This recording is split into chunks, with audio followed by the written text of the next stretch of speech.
नमस्कार, बहुत स्वागत है आपका देवभूमि लाइव में। आपके साथ मैं हूं दीपिका नेगी। चलिए बुलेटिन की शुरुआत करते हैं। 4 मार्च को सीएम त्रिवेंद्र सिंह रावत राज्य का बजट पेश करेंगे। बजट में स्वास्थ्य और शिक्षा पर ज्यादा आवंटन होने की उम्मीदें जताई जा रही है। मौजूदा बजट सत्र पर पूरे उत्तराखंड की नजरें टिकी हुई है।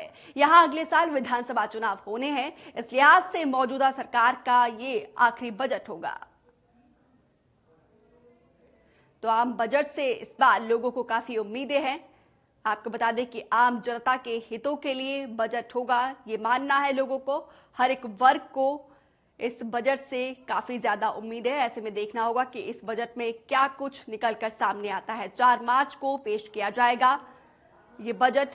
सीएम त्रिवेंद्र सिंह रावत ये बजट पेश करेंगे। ऐसे में देखना होगा कि इस बजट के पिटारे से क्या कुछ निकलकर सामने आता है। हर एक वर्ग को काफी उम्मीदें हैं। जिस हिसाब से महंगाई आसमान छू रही है, उत्तराखंड का बजट सत्र गैरसैंण में चल रहा है, लिहाजा आम जनता को आने वाले बजट को लेकर काफी उम्मीदें हैं। लोगों का कहना है कि सबसे पहले तो राज्य सरकार को बढ़ती महंगाई और पेट्रोल डीजल के दामों पर जो बढ़ोतरी हुई है उसको लेकर कोई ठोस कदम उठाना चाहिए, क्योंकि आम जनता का महंगाई के चलते बुरा हाल है। यही नहीं, बेरोजगारी के मुद्दे पर भी सरकार को कोई ठोस निर्णय उठाने की जरूरत है। स्थानीय लोगों की मांगे तो सरकार एक ऐसा बजट तैयार करे जिससे आम जनता और व्यापारी दोनों को फायदा मिल सके।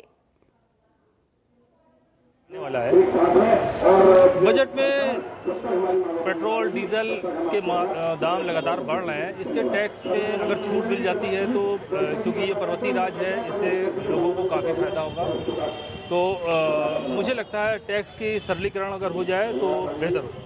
कम हमें जो रोज़मर्रा की चीज़ें हैं, जैसे हमारा सिलेंडर है या सब्जियां हैं, रेंट है और पेट्रोल है, इन पर कुछ किफ़ायती रेट कर दें ताकि सभी लोगों को इसका फ़ायदा हो, क्योंकि कोविड के रहते हुए हर आदमी प्रॉब्लम से झेल रहा है। मेरे साथ साथ सभी महिलाएं हैं जो आमदनी इस वक्त कुछ नहीं है और खर्चा पहले से कुछ ज़्यादा बढ़ गया है।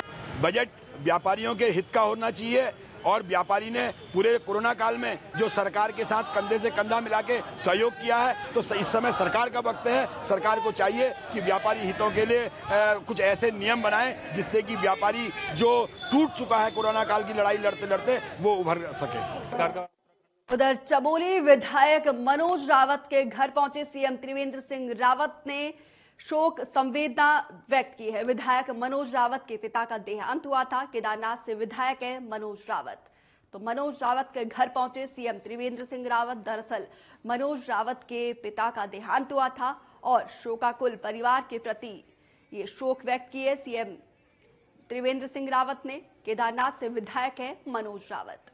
तो चमोली पहुंचे सीएम त्रिवेंद्र सिंह रावत ने विधायक मनोज रावत के पिता के निधन पर शोक प्रकट किया। धर्मनगरी हरिद्वार में महाकुंभ शुरू हो चुका है। हालांकि राज्य सरकार की ओर से जारी नोटिफिकेशन के मुताबिक कुंभ 1 अप्रैल से प्रारंभ होगा। जिलाधिकारी सी रविशंकर ने पेशवाई मार्गों का स्थलीय निरीक्षण किया। उन्होंने मार्गों के निर्माण, मुरम्मत, साफ सफाई, ट्रैफिक व्यवस्था को लेकर चर्चा की। निरीक्षण के दौरान निरंजनी अखाड़ा के महंत रविंद्र पुरी ने भी चर्चा की। जिलाधिकारी ने बताया कि शाही स्नान पर एसओपी के गाइडलाइंस का पालन करना सबसे बड़ी चुनौती रहेगी, जिसके लिए हमने कई वॉलंटियर्स को ट्रेनिंग दी है जो कि लोगों को इसके लिए जागरूक करेगी। तो डीएम ने पेशवाई मार्ग का निरीक्षण किया। आपको बता दें कि 1 अप्रैल से महाकुंभ का आगाज होगा, जिसके लिए तैयारी जो है जोरों शोरों से चल रही है। डीएम ने खुद मौके पर जाकर जायजा लिया और अधिकारियों को जरूरी दिशा निर्देश जारी किए। तो कुंभ मेले को लेकर तैयारी जो है जोरों शोरों से चल रही है। सुरक्षा और ट्रैफिक को लेकर अधिकारियों से डीएम ने चर्चा की है और डीएम ने पेशवाई मार्ग का भी निरीक्षण किया है। जो मार्गों का निरीक्षण किया है, इसमें विभिन्न प्रकार का जो इश्यूज है उसको हाईलाइट किया गया है। इसमें समस्त विभागों के साथ निरीक्षण किया है। इसमें कई सारा पॉइंट्स में जो है पीडब्ल्यूडी के ओर से अभी पैचवर्क करने का आवश्यकता है और कुछ जगह में जो है केबल्स वगैरह को हटाने का आवश्यकता है। कुछ जगह में जो रथ वगैरह जो जाएगा वहाँ पे जो टर्निंग जो एरिया है वो कुछ एरिया में बहुत संकरा है, तो ऐसे इलाके में जो है उसको ठीक करने के लिए संबंधित विभागों को निर्देश दिया है और सभी अखाड़ा परिषद अखाड़ाओं में जो है विजिट करके उनका ओपिनियन भी हम ले रहे हैं। उनको 3 को हमारे पेशवाई यहाँ से व्यवस्था देखने आए थे, तो डीएम साहब ने कहा कोई भी दिक्कत हो आप हमें बता देना, बाकी सब हम आपके साथ हैं, ऐसी कोई बात नहीं। देखिए मेरा अधिकारी जी भी लगे हुए और डीएम साहब भी लगे हुए हैं, दोनों अधिकारी लगे हुए, ऐसी कोई बात है, अपना काम दोनों देख रहे हैं, मेले का काम दोनों डीएम देख रहे हैं। उधर गैरसैंण में अपनी मांगों को लेकर विधानसभा घेराव को निकले आंदोलनकारियों पर पुलिस द्वारा किए गए लाठीचार्ज की हर तरफ से निंदा हो रही है। हल्द्वानी के बुद्ध पार्क में उत्तराखंड क्रांति दल और आम आदमी पार्टी कार्यकर्ताओं ने अलग अलग प्रदर्शन करते हुए सरकार के खिलाफ नारेबाजी की और राज्य सरकार का पुतला तक दहन किया। उत्तराखंड क्रांति दल के नेताओं के मुताबिक सरकार दमनकारी नीति अपना रही है और आम आदमी को उसकी जरूरतों से महरूम करने का प्रयास किया जा रहा है। तो वहीं दूसरी तरफ आम आदमी पार्टी ने भी पुलिस लाठीचार्ज की निंदा करते हुए त्रिवेंद्र सरकार को हिटलर करार दिया है और लोगों को उनकी मूलभूत सुविधाओं के लिए प्रदर्शन करने पड़ रहे सरकार उनकी सुविधाओं को देने के बजाय लोगों पर पुलिस से लाठीचार्ज करवाकर अपनी आवाज को दबाने का प्रयास कर रही है। आंदोलनकारियों पर लाठीचार्ज का मामला है, तो लाठीचार्ज की हर तरफ से हो रही निंदा। तो आम आदमी पार्टी ने सरकार पर हमला किया है। दरअसल सरकार पर जिस हिसाब से ज्वलंत मुद्दे इसको लेकर घेरने की कोशिश की जा रही थी, जिस पर पुलिस ने लाठीचार्ज किया। उधर बात करते हैं अब रुड़की की, जहां पर इकबालपुर शुगर मिल प्रबंधन का बड़ा आरोप है। किसान नेताओं पर प्रतिमाह रकम मांगने का ये बड़ा आरोप लगा है। मिल प्रबंधन ने मिल से बाहर नोटिस भी चस्पा किया है। 2 नेताओं पर 5 लाख रुपए प्रतिमाह मांगने का ये संगीन आरोप लगाया है। किसान संगठन के नेताओं पर दबाव बनाने का भी ये आरोप लगा है। तो रुड़की का ये पूरा मामला है। इकबालपुर शुगर मिल प्रबंधन का ये बड़ा आरोप है। तो 2 नेताओं पर 5 लाख रुपए प्रति माह मांगने का ये आरोप है। किसान संगठन के नेताओं पर दबाव बनाने का भी ये आरोप है। किसान नेताओं पर प्रति माह रकम मांगने का ये आरोप मिल प्रबंधक की तरफ से लगाया गया है।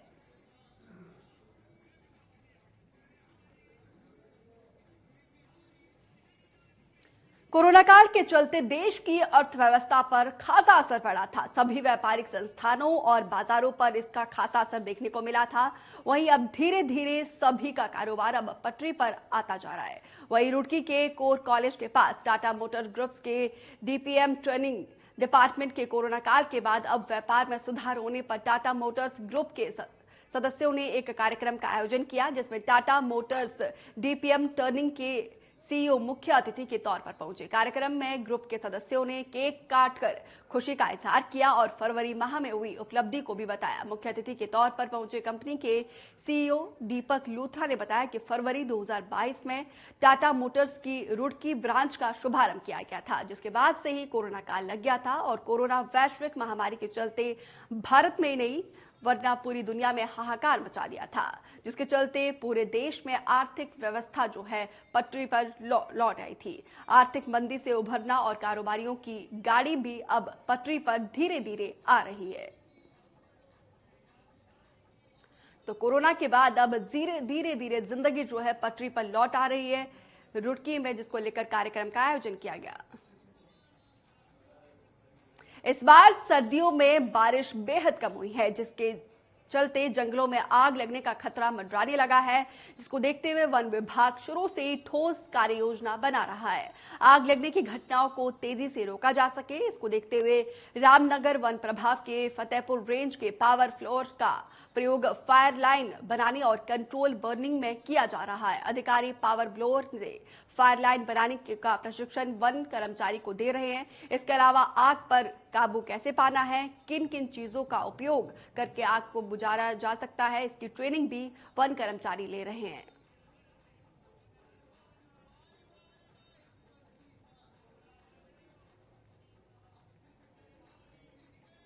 चलिए बात करते हैं हरिद्वार की, जहां पर शराब की दुकान पर लूट का मामला सामने आया है। पुलिस ने 4 आरोपियों को गिरफ्तार किया गया है। लूट में प्रयुक्त की गई कार और नकदी बरामद की गई। आरोपी ने बात कबूली है और पुलिस सभी आरोपियों को जेल भेजा है।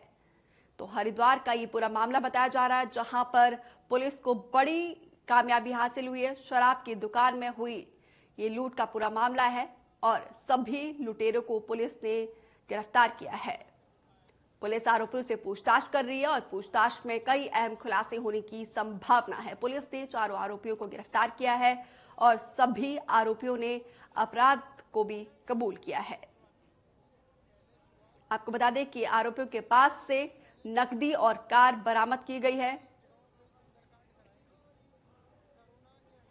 उधर लालकुआ बस ने बाइक सवार को टक्कर मारी है। हादसे में बाइक सवार युवक की मौत हो गई है। हादसे में 2 लोग गंभीर रूप से घायल हुए हैं। घायलों को अस्पताल में भर्ती कराया गया और सूचना मिलने पर मौके पर पहुंची पुलिस ने शवों को कब्जे में लेकर पोस्टमार्टम के लिए सिविल अस्पताल भेज दिया है। बाइक और बस को पुलिस ने जब्त किया है। हादसे में 2 लोग गंभीर रूप से घायल बताए जा रहे हैं। लालकुआ का पूरा मामला है जहां पर बाइक और बस में जबरदस्त भिड़ंत हो गई। इस हादसे में 2 लोगों की दुखद मौत हो गई है और घायलों को फिलहाल अस्पताल में भर्ती कराया गया है। सूचना मिलने पर मौके पर पहुंची पुलिस ने मामला दर्ज करके कार्रवाई शुरू कर दी है और पुलिस ने कार्रवाई करते हुए बाइक और बस को जब्त किया है। हादसे में 2 लोग गंभीर रूप से घायल बताए जा रहे हैं। एक व्यक्ति की अस्पताल जाने के बाद मृत्यु हो चुकी है। अभी इससे पहले भी एक इस ढंग की दुर्घटना हुई है जिसमें कि बहुत ओवर स्पीड वाहन थे दोनों ही। हम लोग लगातार पुलिस चालान भी कर रही है और लोगों को जागरूक भी कर रहे हैं। इसके बावजूद भी लोगों की ये ड्यूटी बनती है कि वो केवल चालान के लिए अपने जो सुरक्षा के उपकरण है या जो सड़क सुरक्षा के नियम है उनको फॉलो करें, अपने जीवन की रक्षा के लिए भी उनको फॉलो करें। कोतवाली पुलिस को ये निर्देशित किया गया है कि जो ट्रिपल राइडिंग है, बिना हेलमेट के हैं, इन चालानों में तेजी लाएं। साथ में ही एनएच के अधिकारियों को भी लिखा जा रहा है जिसमें कि वो स्पीड ब्रेकर बनाने के लिए उनको कहा जाएगा, रोड साइनेज बनाने के लिए कहा जाएगा और बीच में जो रेलिंग्स हैं जो मार्केट के से होते हुए जो हाईवे जा रहा है उसमें बीच बीच में रेलिंग्स टूट गई हैं जहां से कि मोटरसाइकिलें आर पार हो रही हैं। उसके लिए भी एनएच के अधिकारियों को लिखा जा रहा है। चलिए खबरों में आगे बढ़ते हैं। विश्व प्रसिद्ध कॉर्बेट टाइगर रिजर्व में 13 साल बाद पक्षियों की गणना का कार्य 16 से 18 फरवरी तक चला था, जिसमें कॉर्बेट पार्क के 26 से ज्यादा क्षेत्रों में पक्षी विशेषज्ञों ने पक्षी प्रजातियों के चिन्हित करने का कार्य किया था। कॉर्बेट की 24 टीमों ने 3 दिनों तक अलग अलग जगह पर पक्षी प्रजातियों को चिन्हित कर उनकी प्रजातियों के बारे में जाना। पार्क में कुल 402 प्रजातियों के पक्षी पाए जाते हैं। पक्षियों की 402 प्रजातियों में 3 हॉर्नबिल, 12 कटोरा, 6 डव और किंगफिशर, 5 प्रवासी गिद्ध, कबूतर और बारबेट, 15 ईगल, 14 उल्लू, 8 बुलबुल, 3 बीटर और 4 स्टॉक और 1 क्रेन की प्रजाति पाई जाती है। इस चरण में आवासीय और स्थानीय प्रजाति पक्षी की कई प्रजाति भी पाई जाती है। पक्षी प्रजातियों की गणना दूसरे चरण में भी की जाएगी, जिसमें दूसरे पक्षी प्रजाति जो दूसरे मौसम में आते हैं उनकी भी गणना की जाएगी।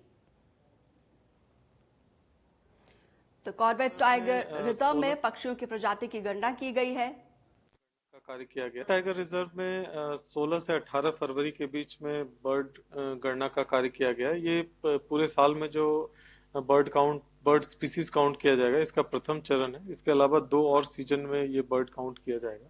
अभी इस सीजन में जो बर्ड काउंट किया गया है उसमें जो अभी तक डेटा आया है उसमें 402 स्पीसीज जो है बर्ड्स की वो आइडेंटिफाई की गई है। इसमें कई तरह के बार्बेट्स, कई तरह के वुड पेकर्स, ईगल्स, आउल्स और कई माइग्रेटरी स्पीसीज भी रिकॉर्ड की गई हैं। इसके अलावा मॉनसून में और फिर अर्ली विंटर्स में इसको फिर से इस साइकिल को दोहराया जाएगा और पूरे साल में हमें पता चल पाएगा कि कितनी स्पीसीज जो है कॉर्बेट टाइगर रिजर्व में। बात करते हैं अब चमोली के तपोवन त्रासदी की। आज 24वां दिन है। तपोवन इंटेक टनल में फंसे 35 लोगों की तलाश जारी है। तो इस वक्त की बड़ी खबर आपके टेलीविजन स्क्रीन पर। अब तक 72 शव मिल चुके हैं। 132 लोग अभी भी लापता है। अब तक 30 मानव अंग बरामद किए जा चुके हैं। रेस्क्यू ऑपरेशन लगातार जारी है। अब तक आपको बता दें कि 72 शव बरामद हो चुके हैं। लगातार एसडीआरएफ और एनडीआरएफ की टीम रेस्क्यू में जुटी हुई है। दिन रात युद्ध स्तर पर कार्य जो है जारी है, लेकिन मलबा की वजह से हमारे रेस्क्यू टीम को ये दिक्कत आ रही है। अब तक आपको बता दें कि 30 मानव अंग बरामद किए जा चुके हैं। बात करते हैं अब ऋषिकेश की, जहां पर रायवाला इलाके में नेशनल हाईवे के किनारे स्थित अंग्रेजी शराब की दुकान को हटाने के विरोध में सैकड़ों ग्रामीणों ने सड़क किनारे इकट्ठे होकर धरना प्रदर्शन किया। ग्रामीणों की मांग है कि नेशनल हाईवे के किनारे स्थित अंग्रेजी शराब के ठेके को एनएच के किनारे से हटाकर दूसरी जगह शिफ्ट किया जाए। शराब के ठेके की वजह से नेशनल हाईवे पर कई बार दुर्घटनाएं हो चुकी है और अक्सर जाम की स्थिति बनी रहती है। शराब के नशे में चूर सड़क के किनारे लोग पड़े रहते हैं, वहीं महिलाओं को आने जाने में काफी परेशानी का सामना करना पड़ता है।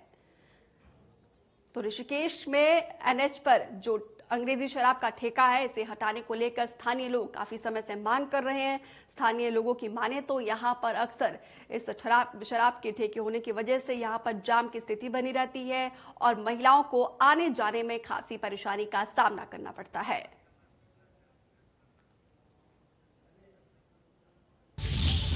तो इस वक्त की बड़ी खबर बुलंदशहर से आ रही है। इस वक्त की बड़ी खबर आपके टेलीविजन स्क्रीन पर 6 दिन से लापता किशोरी का शव मिला है। आरोपी के घर से गड्ढे से बरामद किया गया है शव। तो बुलंदशहर से इस वक्त की बड़ी खबर, पुलिस ग्रामीणों ने खोदकर ये शव को निकाला है।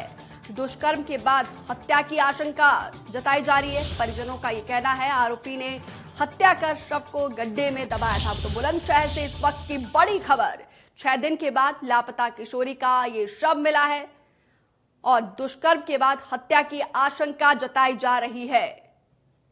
तो बड़ी खबर बुलंदशहर से हम आपको दे रहे हैं। आरोपी के घर के गड्ढे से इस शव को बरामद किया गया है। पुलिस और ग्रामीणों ने गड्ढे को खोदकर शव को बरामद किया है। दुष्कर्म के बाद हत्या की आशंका जताई जा रही है। तो बड़ी और अहम जानकारी बुलंदशहर से दे रहे थे आपको। 6 दिनों से लापता है किशोरी का शव बरामद किया गया है। फिलहाल पुलिस ने जो है जांच कर रही है और जांच में कई अहम खुलासे होने की संभावना है। दुष्कर्म के बाद हत्या की आशंका पहले से ही परिजनों की तरफ से जताई जा रही है। आरोपी के घर में गड्ढे से शव बरामद किया गया है। तो बुलंदशहर का ये पूरा मामला है, जहां पर 6 दिनों से किशोरी जो है लापता थी और अब 6 दिनों के बाद शव बरामद किया गया है। तो आरोपी के घर में गड्ढे में से इस शव को बरामद किया गया है। पुलिस और ग्रामीणों ने खोदकर शव को निकाला है। मुखबिर की सूचना पर पुलिस ने शव को बाहर निकाला है।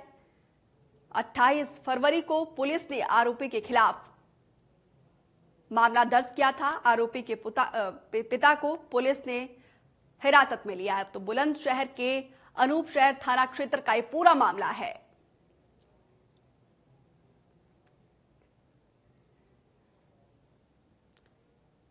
तो बुलंदशहर का ये पूरा मामला बताया जा रहा है। 6 दिनों से लापता किशोरी का शव बरामद किया है। आप लोग अभी मौके पर हैं, यहाँ आके जो मृतिका है उनके मदर फादर से बात की गई।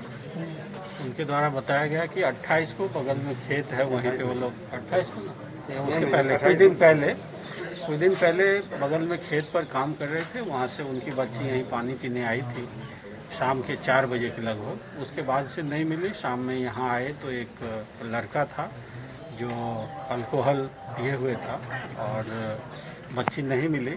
उसके बाद से फिर जब गांव वाले आए तो आप लोग देख रहे हैं जिस गड्ढे में, वहाँ कुछ लोगों के सामने उसकी डेड बॉडी मिली। तो लड़का भागा हुआ है, उसमें पुलिस द्वारा कार्रवाई की जा रही है। खबर पर अधिक जानकारी के लिए मेरे सहयोगी पुनीत फोन लाइन पर जुड़े हैं। पुनीत, पुलिस को ये बड़ी कामयाबी मिली है, 6 दिनों के बाद फाइनली जो युवती का शव बरामद किया गया है। बिल्कुल, देखिए दीपिका, अगर बात करें बुलंदशहर पुलिस की, हालांकि बुलंदशहर पुलिस से कह रही है कि हम इस बच्ची के पोस्टमार्टम के बाद में, सबसे बड़ी बात यह है कि ये उसके बाद पोस्टमार्टम के बाद ही पता चल पाएगा इस बच्ची के साथ में रेप हुआ है या नहीं। लेकिन कहीं ना कहीं अगर ये घटना की बात करें तो ये बड़ा मामला है। जिस तरीके से बताया जा रहा है, आला अधिकारी मौके पर पहुंचे हैं और पीड़िता के पिता का ये आरोप है, लड़की के पिता का ये आरोप है कि मेरी बेटी के साथ में रेप किया गया और उसके बाद में हत्या की गई है। सबसे बड़ी बात यह है कि जो बताया जा रहा है कि जो आरोपी है उसने अपने घर में ही इस बच्ची के साथ में रेप करके हत्या भी इसी की है और इसका शव अपने ही घर में दफना दिया है। कितनी बड़ी ये घटना है, इस बात से अंदाजा लगा सकते हैं कि ये 4 दिन बाद ये पता लगा है कि इस लड़की की डेड बॉडी आरोपी के घर में ही दबी है। हालांकि पुलिस ये कह रही है कि जल्दी आरोपी को गिरफ्तार करेंगे, लेकिन ये गिरफ्तारी अभी कब तक हो पाएगी ये फिलहाल अभी कहना मुश्किल है। जी ठीक है पुनीत, तमाम जानकारी के लिए बहुत शुक्रिया। तो चलिए इस बुलेटिन में फिलहाल मेरे साथ इतना ही। देश और प्रदेश की तमाम बड़ी खबरों को जानने के लिए आप बने रहिए हमारे साथ।